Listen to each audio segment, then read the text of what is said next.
साफरा जा रहे हो क्या? हाँ चल चलेंगे, क्या दिक्कत है? मेरे को भी छोड़ देना। अरे तू बैठ जाओ, किसने मना किया?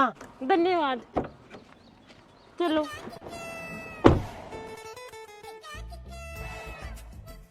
वैसे गांव कौन सा है आपका? साफरा से ही हूँ। अरे तुम भी आपके पड़ोसी गांव का ही हूँ, बरवाड़ा का। तो पड़ोस में क्या है, वो तो बहुत दूर है। अजी 50-60 किलोमीटर की क्या दूरी? ये भी सही है। वैसे करते क्या हो आप? कुछ नहीं, मैं तो कोचिंग करती हूँ, एसएससी की तैयारी कर रही हूँ। सिंगल ही हो? सिंगल कैसे? मतलब शादी थोड़ी हुई अभी तक? नहीं, शादी नहीं हुई। और आपकी? अजी मेरी शादी कहाँ होगी, मेरी तो उम्र ही 20 साल है अभी तक। अच्छा, तो फिर वो घर पे 2 बच्चे किसके हैं? और मैं कौन हूँ? तेरी नींद सुधारी थोड़ी बहुत है। गाड़ी लेके घर चल अब चुपचाप, तेरे को छोरी दिखाऊंगी आज।